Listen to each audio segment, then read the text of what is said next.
देश न्यूज देख रहे हैं आप। मैं हूं आपके साथ दामिनी।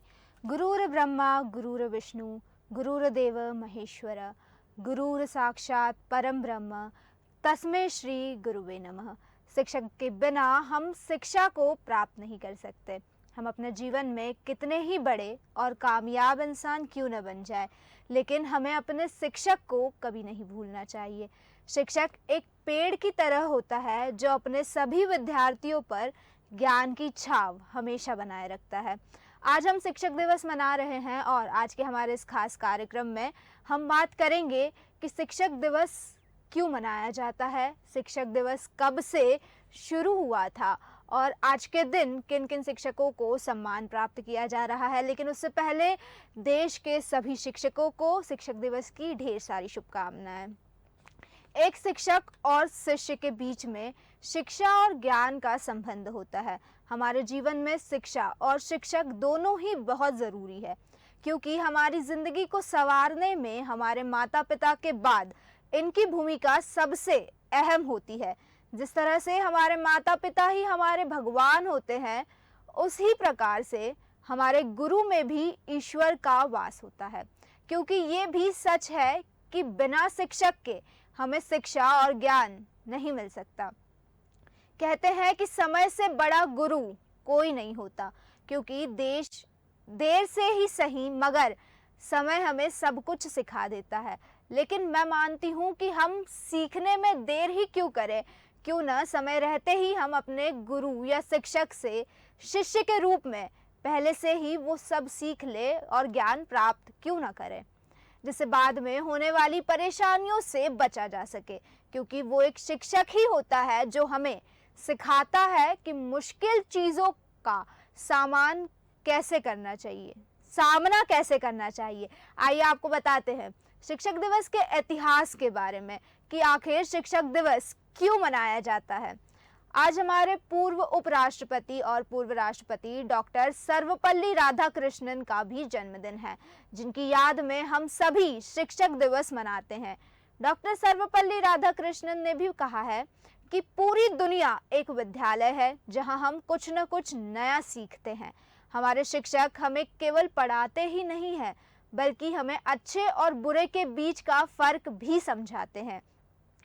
उनकी कही ये बात हमें बताती है कि हमारे जीवन में शिक्षकों का होना कितना महत्वपूर्ण है और हम कितने सौभाग्यशाली हैं कि हमने अपने शिक्षकों से कितना कुछ सीखा है, अब भी सीख रहे हैं और आगे भी ऐसे ही सीखते रहेंगे। अब मैं आपको बताती हूँ कि आखिर हमारे देश में शिक्षक दिवस की शुरुआत कब और कैसे हुई। डॉक्टर सर्वपल्ली राधाकृष्णन 13 मई सन 1962 को भारत के दूसरे राष्ट्रपति बन गए थे।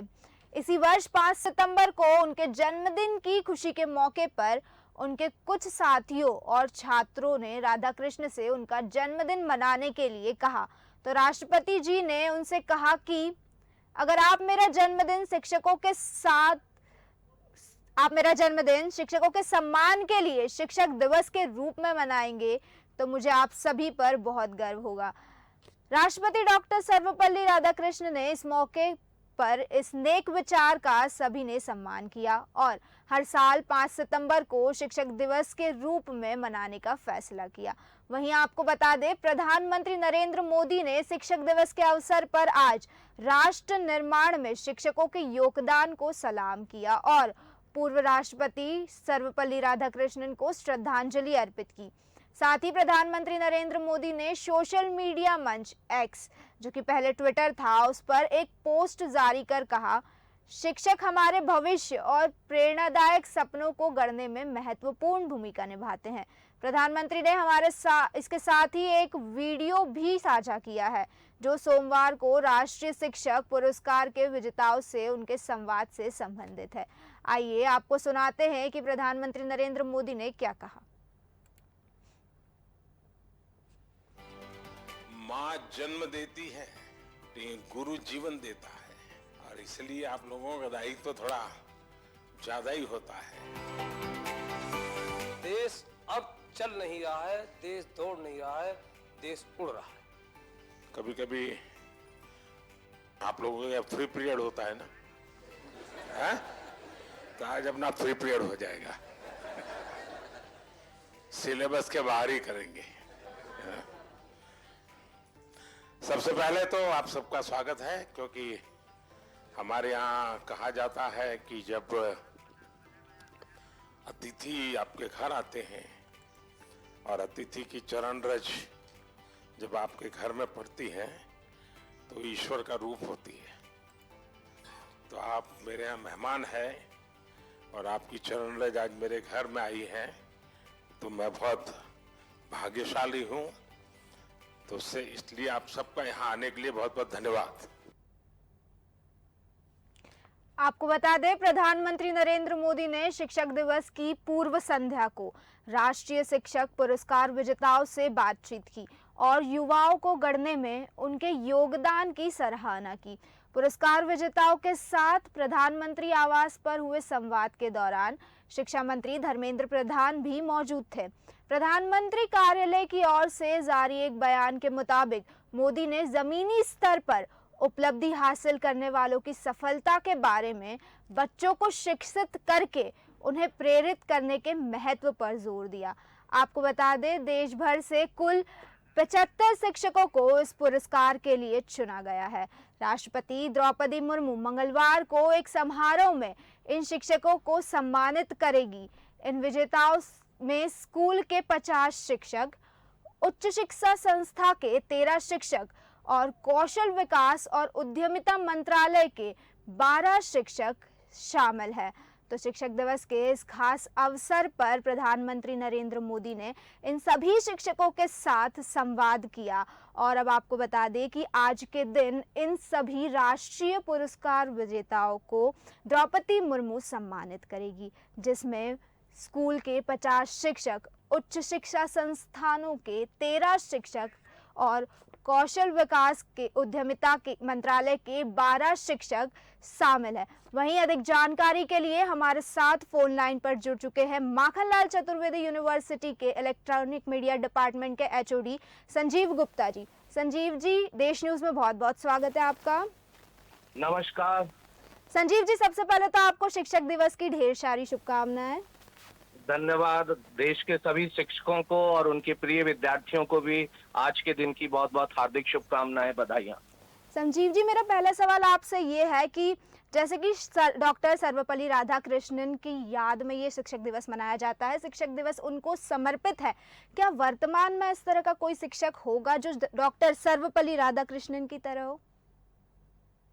बहुत ही आपने पहला प्रश्न किया और बहुत ही पेचीदा प्रश्न किया आज के संदर्भ में, क्योंकि शिक्षक को एक विद्यार्थी बड़े आदर्श रूप में देखता और एक शिक्षक का शिक्षक होना, बहुत ही उसका मर्यादित होना, उसका गौरवशाली होना, ये सब होता है। एक आदर्श स्थिति में होना होता है। उसका गुरुत्व में इतना गुरुत्व होना चाहिए कि विद्यार्थी स्वयं भीतर से उसको सम्मान दे और उसके श्री चरणों की रज प्राप्त करने के लिए उत्सुक हो और अपने आप को धन्य समझे यदि उसके गुरु का आशीर्वाद और रज मिले। लेकिन वर्तमान जो हमारी शिक्षा व्यवस्था होती जा रही है और समाज का जो वैश्वीकरण आप देख रहे हैं, उसमें अब शिक्षक जो है एक तरीके से ब्यूरोक्रेट हो गया है और स्टूडेंट उसके लिए क्लाइंट हो गया। तो एक जो गुरु शिष्य परंपरा की जो गुरुकुल परंपरा थी और साथ में जो शिक्षा का निजीकरण हुआ है, ना सिर्फ निजी विद्यालय बल्कि निजी विश्वविद्यालय भी जिस तरीके से शिक्षा और डिग्रियां बांट रहे हैं, तो ऐसी स्थिति में ये कह पाना बहुत मुश्किल है कि कितने शिक्षक सही मायनों में हमारे जिनकी हम पुण्य स्मरण में शिक्षक दिवस मनाते हैं, उन कसौटियों पर खरे उतरते हैं। बहुत बड़ा प्रश्नवाचक उन शिक्षकों के सामने होता है और आज का दिन हम सब के लिए पुनः उस चीज को स्मरण दिलाता है कि हमको उन आदर्श, उन मूल्यों को, शिक्षा के उस परंपरा को के निर्वहन के प्रति अपने उत्तरदायित्वों को याद दिलाने के रूप में ही हमको शायद आज का 5 सितंबर शिक्षक दिवस या गुरुजन दिवस के रूप में मनाने की प्रेरणा लेनी चाहिए। संजीव जी, मैं अगला सवाल आपसे पूछना चाहूंगी। जिस तरह देखा जा रहा है कि आजकल छात्रों के मन में, छात्रों के दिल में शिक्षकों के लिए वो रिस्पेक्ट नहीं होती है, वो आदर नहीं होता है जो पहले हुआ करता था, इस पर आप क्या कहना चाहेंगे? आपकी बात से मैं सहमत हूं कि जो गुरु शिष्य परंपरा में जो व्यवस्था थी और अभिभावक अपने विद्यार्थियों को अपने बच्चों को गुरुकुल में छोड़ देते थे और गुरु के भरोसे वहां की सारी व्यवस्थाएं थी। ना तो पाठ्यक्रम था, ना ही जी। मूल्यांकन पद्धति जिस तरीके से आजकल तय होती है, और आरटीआई के तहत एक शिक्षक की मूल्यांकित की हुई उत्तर पुस्तिकाओं को आरटीआई में विद्यार्थी निकलवाता है और उसके मूल्यांकन पर प्रश्न चिन्ह वो खड़ा करता है। तो कहीं ना कहीं ये हमारे गुरु और शिष्यों के बीच, अब गुरु शिष्य कहना उचित नहीं है, टीचर्स और जी। स्टूडेंट के बीच, या आप कह लीजिए एक स्टूडेंट और टीचर के बीच में जो एक क्लाइंट और एक उस तरीके का प्रोफेशन का रिलेशन हो गया, तो ऐसे में विश्वास की डोर बहुत कमजोर हुई है। और बिल्कुल। विश्वास की डोर की कमजोर होने के चलते ही ना तो विद्यार्थी को अपने शिक्षकों के प्रति विश्वास है, और ना ही आज का कोई गुरु अपने शिष्य के चरित्र को या उसकी आगे की जो भी उसके चाल चलन को लेके बहुत आश्वस्त होके नहीं दे सकता। मैं आपको बहुत संवेदनशीलता के साथ कहना चाहता हूं कि आजकल के शिक्षक अपने शिष्यों को चरित्र प्रमाण पत्र जारी करने में भी संकोच करते हैं, डरते हैं। इस तरीके का सामाजिक परिवर्तन वैश्वीकरण के प्रभाव से हुआ है, और इस सब के बीच में गुरु शिष्य के बीच की जो विश्वास की एक कमजोर डगर का जो मजबूत रिश्ता था, अब बिल्कुल उल्टा हो गया है। डगर कमजोर हो गई है और विश्वास भी कमजोर हुआ है। तो ऐसी परिस्थिति में आपकी बात से मैं सहमत हूं कि गुरु शिष्यों के बीच में विश्वास की कमी देखने को मिलती है, और उस सब के लिए हम सभी लोग जिम्मेदार हैं। हम सब की जो सामाजिक व्यवस्थाएं, गुरु शिष्य की परंपराएं, हमारी जो सांस्कृतिक जो हमारे संस्कार हैं, अपने जड़ों से हम लोग दूर होते जा रहे हैं। और गुरु शिष्य परंपरा की जब तक हम पुनः बहाली ना करेंगे, जी। गुरुओं में उतना गुरुत्व हो, गुरुओं का चयन, गुरुओं की योग्यता, जी। गुरुओं की शैक्षणिक योग्यता और अनुभव पर कोई प्रश्न चिन्ह ना खड़ा करे, तभी गुरु अपने गरिमा को बचा पाएंगे और शिष्य उनमें अपनी आस्थाएं और विश्वास जगा पाएंगे। लेकिन वर्तमान स्वरूप में जब आप देखते हैं कि तमाम विश्वविद्यालयों में, शैक्षणिक संस्थानों में राजनीतिक पदस्थापनाएं होने लगी हैं, जी। राजनीतिक हस्तक्षेप बढ़ गया है, ऐसी स्थिति में गुरु शिष्यों के विश्वास को कहीं ना कहीं आघात हुआ है और उनकी रिश्तों पर प्रतिकूल प्रभाव पड़ा है, मैं मानता हूँ। तो ये जो गुरु शिष्य के बीच विश्वास की डोर है जो दिन ब दिन कच्ची होती जा रही है, इस डोर को मजबूत किए जाने के लिए किस तरह के कदम उठाना चाहिए संस्थानों को, एजुकेशनल इंस्टीट्यूट्स को या विश्वविद्यालयों को? देखिए, ये सिर्फ संस्था और उससे नहीं होगा। कहीं ना कहीं समाज, परिवार और राष्ट्र में हमारी जो राष्ट्रीय शिक्षा नीति 2020 आई है, उनमें जी। व्यवस्थाएं है। दिक्कत ये है कि व्यवस्थाएं होती हैं, पॉलिसी बनाने वाले या पॉलिसी मेकर, नीति निर्धारक एक अच्छी सोच के साथ बनाते हैं, लेकिन उस सोच में बैठे हुए व्यक्ति जो हमारे चैनल में है, जब तक वो स्वस्थ, योग और शिक्षित नहीं आएंगे, शिक्षित मतलब डिग्री तो है, लेकिन मुझे बहुत संकोच के साथ कहना पड़ा कि आज डॉक्टरेट करा हुआ या मास्टर डिग्री फर्स्ट डिवीजन किया हुआ सिर्फ सर्टिफिकेट देख के आप उसकी योग्यता पे विश्वास नहीं कर सकते। और वही कारण है कि एक विश्वविद्यालय की डिग्री को खारिज करते ही दूसरा विश्वविद्यालय अपने यहाँ प्रवेश परीक्षा लेता है, जी। उसके आधार पे उसको एडमिशन मास्टर में देता है। बैचलर यदि मैंने किसी अन्य विश्वविद्यालय से किया है और मास्टर में किसी अन्य विश्वविद्यालय में एडमिशन लेना है, तो सिर्फ परसेंटेज या प्रतिशत के आधार पे नहीं होता। इसका जी। मतलब एक शैक्षणिक संस्थान दूसरे शैक्षणिक संस्थान की मूल्यांकन पद्धति को खारिज कर रहा है। और नई शिक्षा व्यवस्था में यही किया हुआ है कि मल्टी एग्जिट और मल्टी एंट्री फैसिलिटी में एकेडमिक बैंक ऑफ क्रेडिट बने, और विद्यार्थी किसी भी विश्वविद्यालय संस्थान में कोर्स करता है अगर एक साल, और दूसरे साल किसी अन्य जगह या संस्थान में प्रवेश लेना चाहता है, तो बहुत सरलता से उसका माइग्रेशन हो पाए और उसके अंक फर्स्ट ईयर के सेकेंड ईयर में अन्य विश्वविद्यालय या संस्थान जोड़ लें, ऐसी व्यवस्था की गई। लेकिन ये व्यवस्था भी क्रियान्वित नहीं हुई। सही अर्थों में कैसे क्रियान्वयन होगी, इसको सोचना होगा।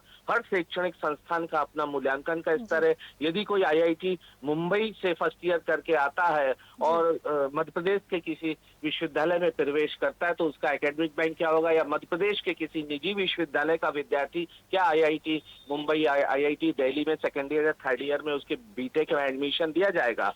तब हम सही मायनों में नई शिक्षा पद्धति का क्रियान्वयन मानेंगे, जब ऐसा संभव होगा। लेकिन ये संभव जब होगा जब हमारी परीक्षा पद्धति, हमारा पाठ्यक्रम, हमारे शिक्षकों की गुणवत्ता, हमारी कक्षाएं, हमारी अधोसंरचना और हमारे विद्यार्थियों का जो एडमिशन प्रोसेस है या जो हम एडमिशन में सिलेक्शन प्रक्रिया है, जब वो यूनिफाइड होगी, एक राष्ट्र में एक समान प्रक्रिया से आएंगे तो एक समान गुणवत्ता और स्तर के विद्यार्थी और शिक्षण व्यवस्था जब होगी तभी ये संभव नजर आता है। अन्यथा शिक्षण स्तर में संस्थान से संस्थान, महाविद्यालय से महाविद्यालय और विश्वविद्यालय से विश्वविद्यालय उसकी गुणवत्ता फर्क करती है। और साफ जो बहुत सारी आप देखेंगे जो संस्थाएं देश में है और वैश्विक स्तर पे जो रैंकिंग देती है, तो कोई शैक्षणिक संस्थान टॉप पर है और कोई शैक्षणिक संस्थान सेम डिग्री के लिए, सेम शिक्षा के लिए 250 या 500 पायदान पे है।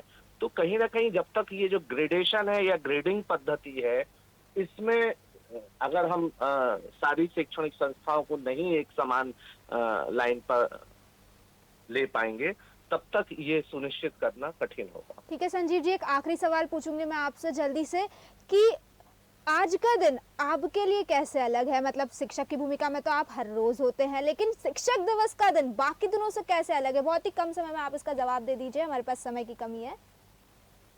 दिन अलग इसलिए कि आज विद्यार्थियों की बहुत सारी शुभकामनाएं, संदेश आते हैं। जब वो इतनी इज्जत और मान देते हैं तो एक गुरु को अपने उत्तरदायित्व का बोध और ज्यादा होता है और ज्यादा संवेदनशीलता जागृत होती है और अपने दायित्वों के प्रति और ज्यादा ईमानदारी से, गंभीरता से और ज्यादा तन्मयता से काम करने की सीख मिलती, सबक मिलता है। क्योंकि इतने सारे विद्यार्थी प्यार करते, सम्मान देते हैं, तो हमको उस लायक कंटिन्यू बना रहना पड़ता है। मैं बाजार की भाषा में बोलूं कि यदि टीआरपी में आप जिस स्थिति में, उस टीआरपी पे बने रहना है या उससे और ऊपर उठने की हमेशा प्रयास करते रहना एक शिक्षक के लिए भी है। तो जब हमारा प्रोफेशन और क्लाइंट का रिलेशन है तो मैं उसको टीआरपी नहीं बोलूंगा, लेकिन कहीं ना कहीं हमको अपनी योग्यता, अपनी ज्ञान, अपने जागरूकता में और वृद्धि करते रहने की प्रेरणा ये विद्यार्थी देते हैं, जो कि हमको पहले दिन से ही कुछ ना कुछ सिखाते हैं। बहुत बहुत धन्यवाद संजीव जी आपका हमारे दर्शकों के साथ जुड़ने के लिए। तो जैसे एक छात्र के जीवन में शिक्षक का बहुत महत्व होता है, ताकि हमें सही मार्गदर्शन मिले।